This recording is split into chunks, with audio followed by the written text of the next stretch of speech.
Assalamualaikum warahmatullahi wabarakatuh. Perkenalkan, kami dari kelompok 4, kelas farmasi 5A. Di sini kami akan mempresentasikan hasil diskusi kami tentang overview GPCR reseptor asetilkolin muskarinik. Terlebih dahulu, saya akan memperkenalkan anggota dari kelompok 4.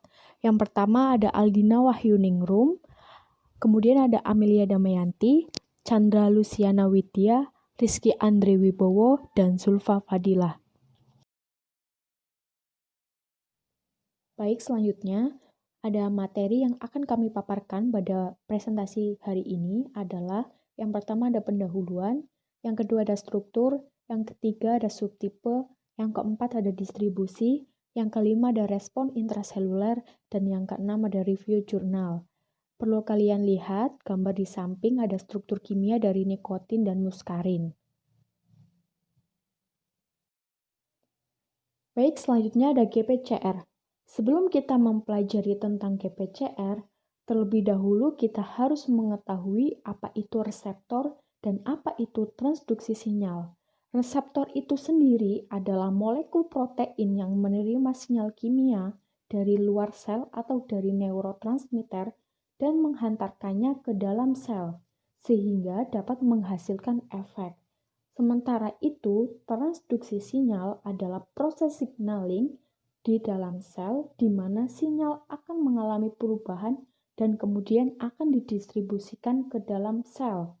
Nah, prinsip dari transduksi sinyal itu sendiri adalah sinyal yang tidak bisa masuk ke dalam sel akan diterima di protein pada permukaan sel sehingga dapat menimbulkan reaksi.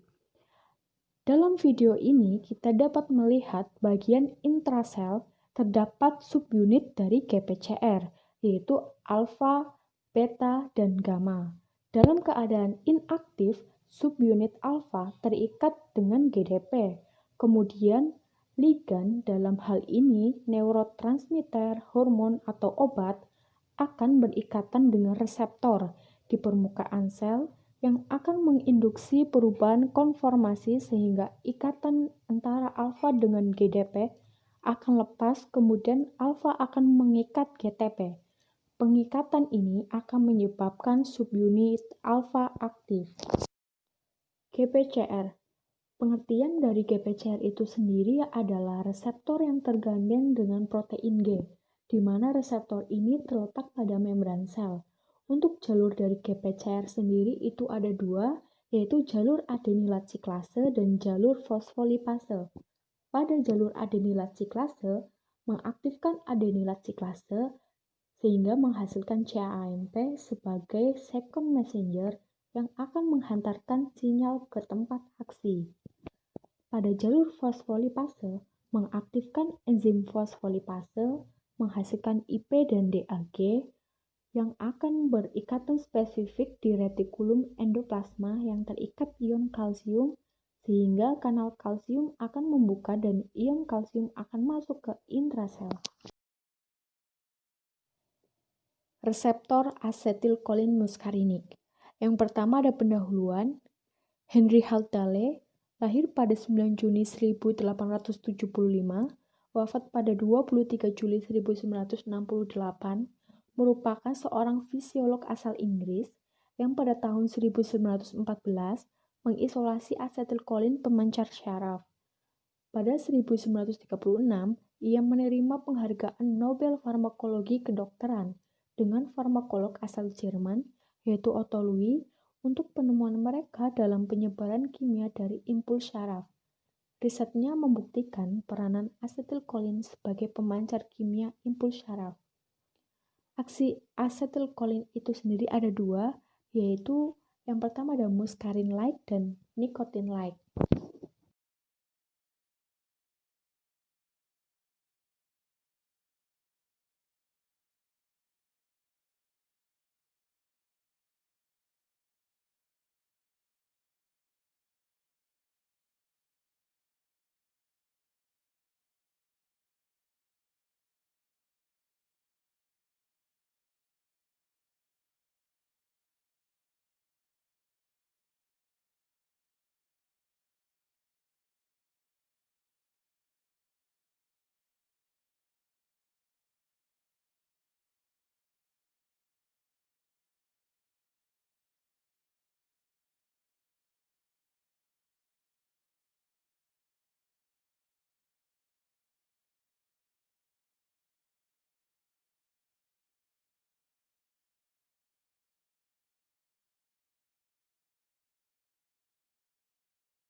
Selanjutnya, struktur. 7 domain helikal transmembran atau heptahelikal yang dihubungkan oleh 3 lengkung ekstraseluler dan 3 lengkung intraseluler atau loop. Ligan dari reseptor kolinergik adalah neurotransmitter asetilkolin atau ACH, suatu molekul ester kolin. ACH disintesis dari kolin dan asam asetat oleh enzim kolin asetiltransferasi dan didegradasi menjadi kolin dan asam asetat kembali oleh kolinesterase.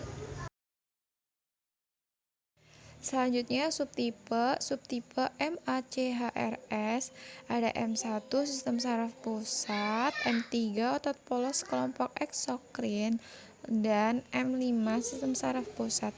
M1, M3, M5 ini tergandeng protein GQ11 lalu menghasilkan aktivasi fosfolipase C.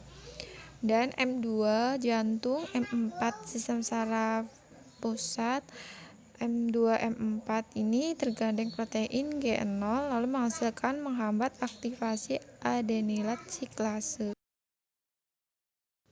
Selanjutnya distribusi M1 ada korteks, hipokampus, dan ganglia simpatik. Contoh peranan dalam sistem biologisnya yaitu berperan dalam fungsi kognitif dan memori. Lalu M2 distribusinya ada jantung CNS dan otot polos. Contoh peranan dalam sistem biologisnya yaitu mengatur denyut jantung, suhu tubuh, kontrol gerakan, dan analgesia. Lalu M3 distribusinya ada kelenjar eksokrin, saluran cerna, otot polos, pernafasan, dan mata.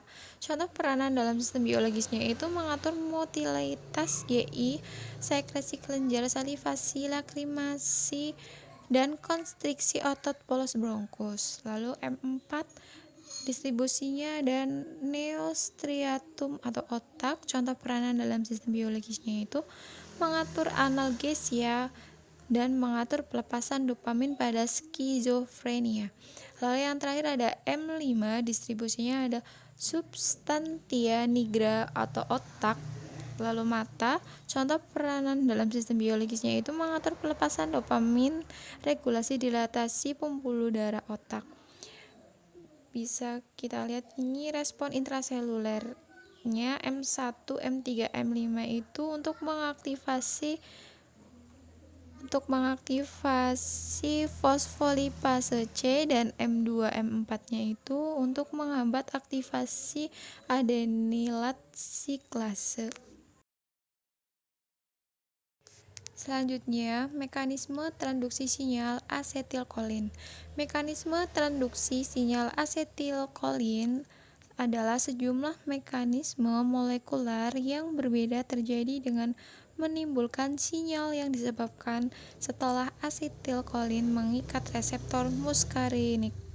Sebagai contoh, bila reseptor M1 atau M2 diaktifkan, maka reseptor ini mengalami perubahan konformasi dan berinteraksi dengan protein G yang selanjutnya akan mengaktifasi fosfolipase C. Akibatnya akan terjadi hidrolisis fosfatidilinositol 4,5 biofosfat atau PIP2 menjadi diasilgliserol DAG dan inositol 1,45 trifosfat atau IP3 yang akan menyebabkan peningkatan kadar Ca intrasel. Kation ini selanjutnya akan berinteraksi untuk memacu atau menghambat enzim-enzim atau menyebabkan hiperpolarisasi, sekresi, atau kontraksi.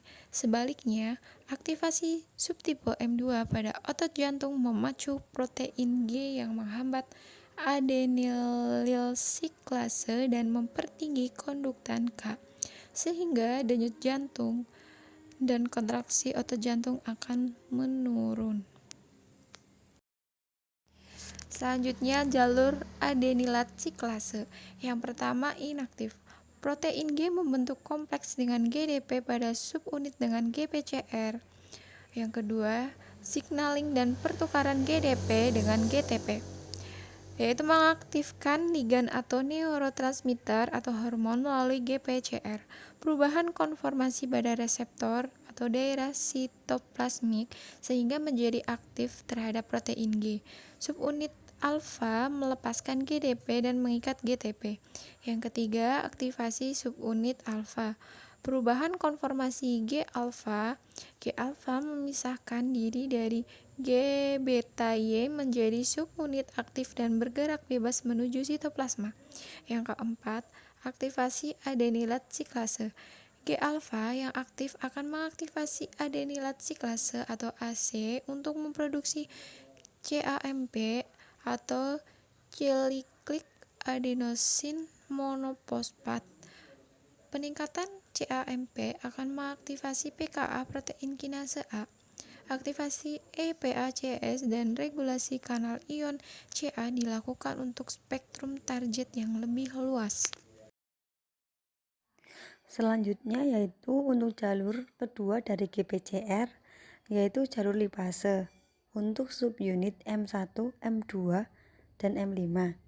Yang pertama yaitu proses inaktif, yang kedua yaitu signaling dan pertukaran GDP dengan GDP, yang ketiga yaitu aktivasi subunit alfa, yang keempat yaitu aktivasi fosfolipase C atau PLC, yaitu seperti pengubahan second messenger PIP2 menjadi IP3 dan DAG.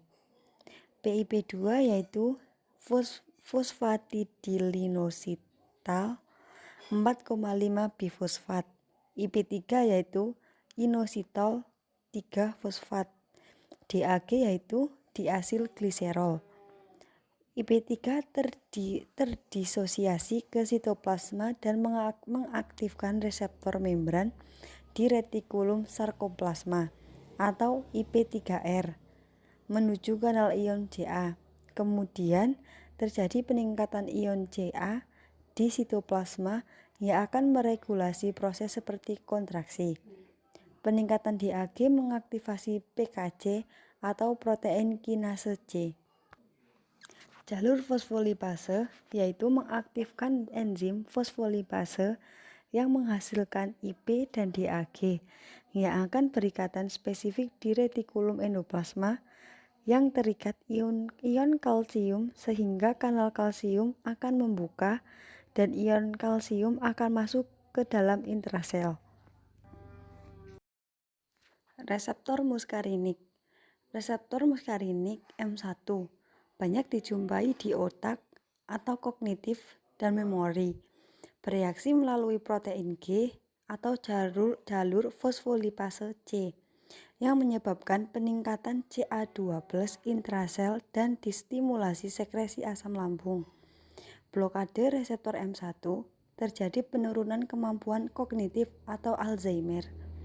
Agonis selektif M1, covimelin hidroklorid AF102B, MCNA343, dan xanomelin oksalat. Reseptor muskarinik M2 yang banyak dijumpai di otot jantung dan otot polos. Terjadi penurunan kontraksi dan frekuensi denyut jantung atau parasimpatik. Bereaksi melalui protein G1 atau inhibisi adenilat siklase dapat menyebabkan penurunan CAMP, inhibisi kanal Ca2+, dan peningkatan eflux kamin. Selanjutnya yaitu reseptor muskarinik M3. Distribusi paling luas yaitu otot polos dan kelenjar-kelenjar eksokrin. Bereaksi melalui jalur fosfolipase dapat menyebabkan peningkatan Ca2+ intrasel, kontraksi otot bronkus, kandung kemih, saluran cerna, salivasi, dan lakrimasi. Reseptor muskarinik M3 dapat menyebabkan gangguan asma dan PPOK.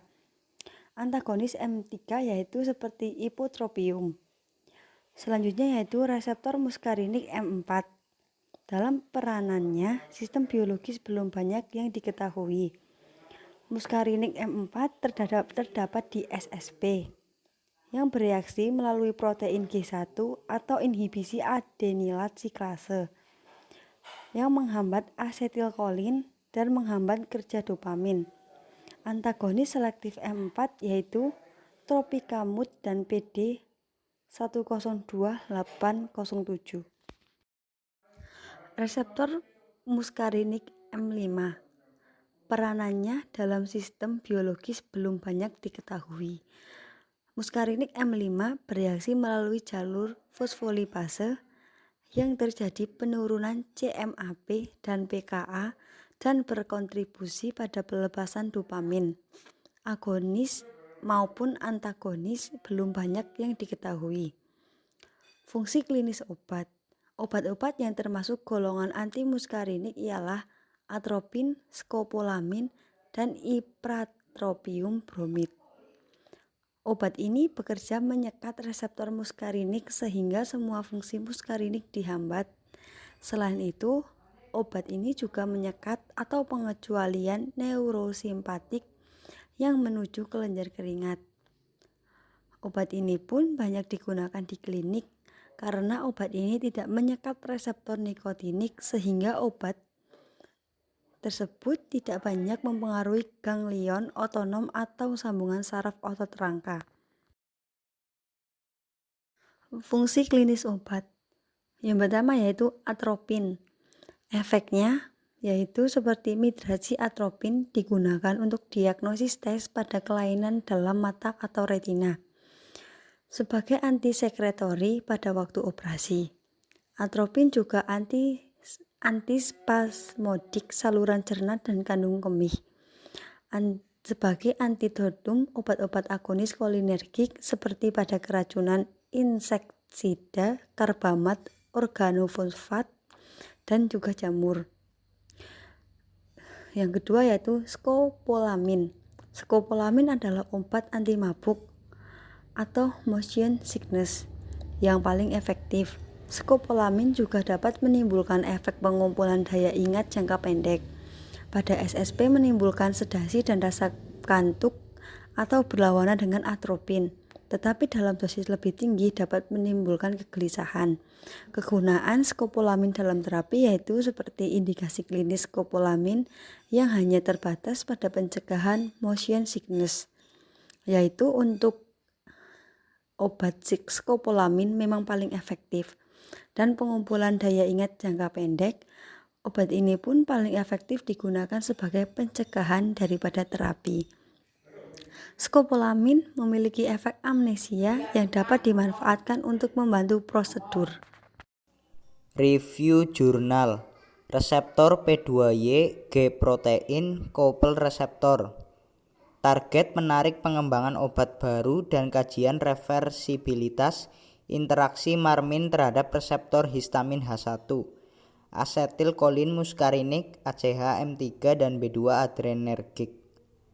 GPCRS terdiri dari 7 transmembran mencakup domain, 1 gugus karboksi intraseluler, dan ekstraseluler gugus amino. Reseptor ini mengaktifkan protein G heterotrimerik atau protein guanin nukleo tidak mengikat yang terdiri dari 3 subunit, alfa, beta, dan Y. Alfa subunit menunjukkan aktivitas GTP-ACE yang menentukan intraseluler transduksi sinyal dengan menghambat atau aktivasi sistem efektor yang berbeda. Protein G dapat dibagi menjadi 3 keluarga menurut homologi urutan mereka, GS, GI atau GO, dan GQ. Pada saat istirahat, alfa subunit protein G yang melekat pada GDP ketika ligan agonis berikatan dengan situs tertentu dari GPCRS, reseptor diaktifkan dan perubahan konformasi dari protein reseptor menyebabkan pertukaran GDP untuk GTP pada subunit alfa dari protein G. Dengan demikian, subunit alfa memisahkan dari beta atau Y subunit dan keduanya dapat terlibat dalam modulasi protein efektor seperti adenilase atau fosfolipase C. GS protein merangsang sintesis enzimatik utusan sekunder siklik AMP atau CAMP dengan mengaktifkan adenilat siklase. GI atau GO protein memiliki efek sebaliknya. GI protein mengaktifkan fosfolipase C yang mengkatalisis hidrolisis fosfatidilinositol 4,5-bifosfat atau PIP2 menjadi 2 second messenger yaitu inositol 1,4,5-trifosfat atau IP3 dan diakylglycerol atau DAG. Salah satu gejala alergi adalah kontraksi otot polos trakea yang mengakibatkan penyempitan saluran pernafasan. Histamin dan asetilkolin memainkan peran penting dalam kontraksi otot polos saluran pernafasan. Aktivasi reseptor histamin H1 oleh histamin dapat menginduksi penyumbatan saluran pernafasan pada subjek manusia sehat. Begitu juga dengan asetilkolin, efek asetilkolin yang dilepaskan oleh ujung syaraf parasimpatis dan berbagai sel epitel bronkus adalah terjadinya hiperaktivitas saluran pernafasan, kontraksi otot polos, bronkokonstriksi, peningkatan sintesis dan sekresi mukus selama reaksi inflamasi, seperti yang dialami oleh para penderita asma, alergi, dan chronic obstruction pulmonary disease atau COPD. Oleh karena itu, salah satu strategi terapi yang dapat dilakukan dalam mengatasi gejala alergi pada saluran pernafasan adalah dengan menghambat interaksi histamin dan atau asetilkolin dengan reseptor spesifiknya, yaitu dengan antagonis reseptor histamin atau antihistamin dan antagonis reseptor asetilkolin muskarinik atau antikolinergik. Mekanisme GPCR dan asetilkolin muskarinik. A. GPCR. Lebih dari 50% dari semua obat yang beredar di perdagangan meregulasi G-protein coupled receptor atau GPCRS dan 30% dari obat ini secara langsung ditargetkan untuk GPCRS. GPCRS dianggap penting berdasarkan perannya dalam proses transmisi sinyal sel manusia.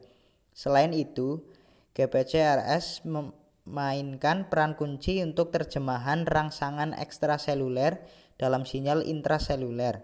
Reseptor ini terlibat dalam mekanisme utama dari sel-sel eukariotik untuk menerima, menafsirkan, dan mengaktifkan berbagai rangsangan ekstraseluler yang berbeda. Secara struktural, GPCRS adalah reseptor yang memiliki 7 transmembran. B. Asetilkolin muskarinik. Penelitian kajian reversibilitas marmin terhadap reseptor H1, ACH, M3, dan B2 adrenergik ini dilakukan dengan menggunakan preparat otot polos trakea dalam media larutan buffer Krebs pada alat organ terisolasi. Metode organ terisolasi merupakan metode klasik dalam percobaan farmakologi yang dapat digunakan untuk menganalisa hubungan dosis respon suatu senyawa obat. Dengan metode ini, konsentrasi agonis dan antagonis reseptor pada tingkat jaringan dapat diketahui secara pasti. Metode ini mempunyai kemampuan untuk mengukur efek sampai pada efek dengan intensitas maksimum.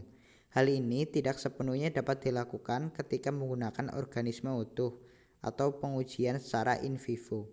Selain itu, metode ini juga dapat mengukur konsentrasi agonis terkecil yang dapat menginduksi respon biologis. Metode ini memiliki beberapa kelemahan dan kurang menggambarkan kondisi di dalam tubuh manusia yang sebenarnya.